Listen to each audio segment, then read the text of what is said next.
Hello students, चलिए आज हम लोग इस क्वेश्चन को सॉल्व करते हैं और इस क्वेश्चन को सॉल्व करके हम लोग सीखते हैं कि ऐसे और भी क्वेश्चंस को कैसे सॉल्व किया जा सकता है।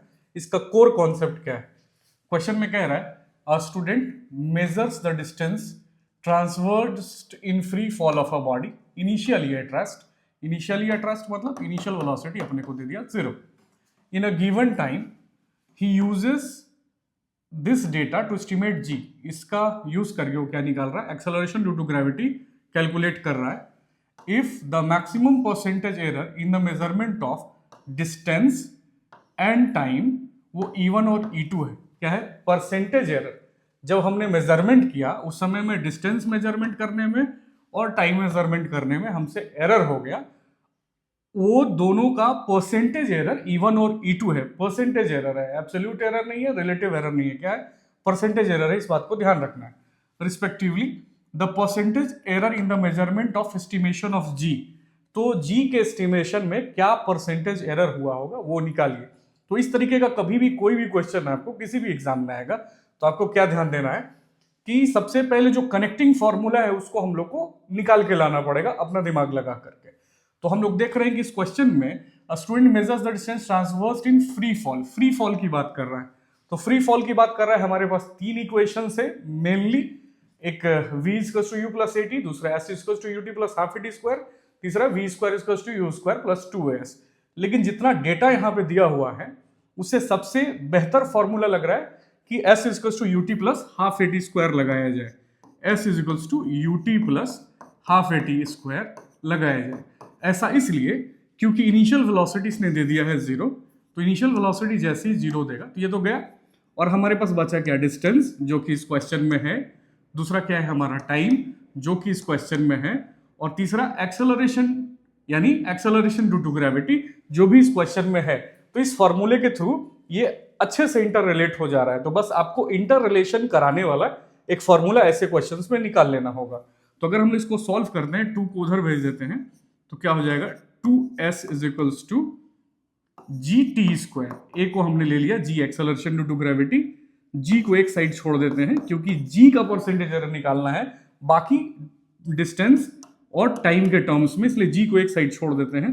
तो ये हमारा हो जाएगा g is equals to 2s by t square. तो हमारा relation g acceleration due to gravity, ठीक है, जी डिस्टेंस और टाइम में इस फॉर्मूले से आ गया।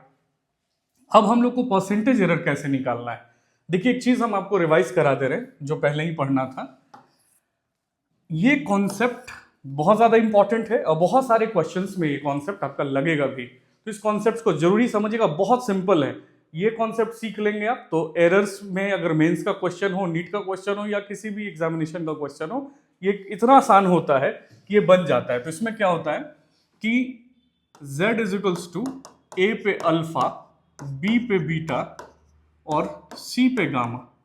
इस तरीके का कोई सीन हो तो इसमें अगर परसेंटेज एरर निकालना है या रिलेटिव एरर निकालना है तो delta z by z is equals to, जो पावर है वो आपका मल्टीप्लाई हो जाएगा delta a by a plus beta delta b by b plus, ध्यान दीजिएगा यहां पे ये डिवीजन में है, माइनस में है, लेकिन आपको ये नहीं सोचना है कि माइनस में है तो यहां प्लस ना करके माइनस करेंगे। ये दोनों प्रोडक्ट में था, प्लस हो गया, यहां प्लस का साइन है। लेकिन ये डिवीजन में है तो क्या इसका माइनस करेंगे? नहीं, माइनस नहीं करेंगे, यहां भी प्लस करेंगे। और फिर क्या हो जाएगा? Gamma into delta c by c. इस तरीके से तो हम लोग रिलेटिव एरर लाएंगे, लेकिन अपने को लाना क्या है यहाँ पे? Percentage error. यानी पूरे जो इक्वेशन है उसको 100% से मल्टीप्लाई कर देंगे तो हमारा काम हो जाएगा। तो ऐसे जैसा भी क्वेश्चन इसमें परसेंटेज एरर निकालना है, इस फॉर्मूले को हम लोग यूज करेंगे। तो देखते हैं यहां पे कैसे होगा। यहां पे हमारा हो जाएगा ये g है तो delta g by g is equals to, यहां 2 है, यहां मैंने कोई कांस्टेंट आपको नहीं बताया है तो 2 है वो इग्नोर कर दीजिए, कांस्टेंट है वो इग्नोर हो जाता है।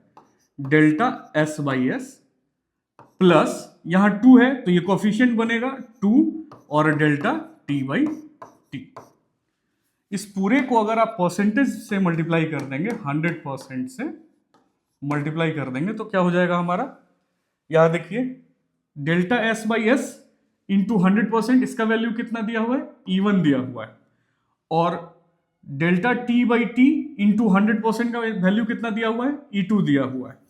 तो हम लोग अगर इसको सॉल्व करें तो यहां कर देंगे delta g by g in percentage, percentage इसलिए क्योंकि पूरे में 100 से हमने मल्टीप्लाई किया हुआ है, डेल्टा बाई एस का वैल्यू कितना आएगा, ये आ जाएगा हमारा E1 परसेंटेज में, दिस मल्टीप्लाइड बाई दिस, ये पूरे का वैल्यू ये बोल रहा है E1 है, परसेंटेज एरर, और delta T by T into 100 का वैल्यू ये क्या बोल रहा है, E2 है।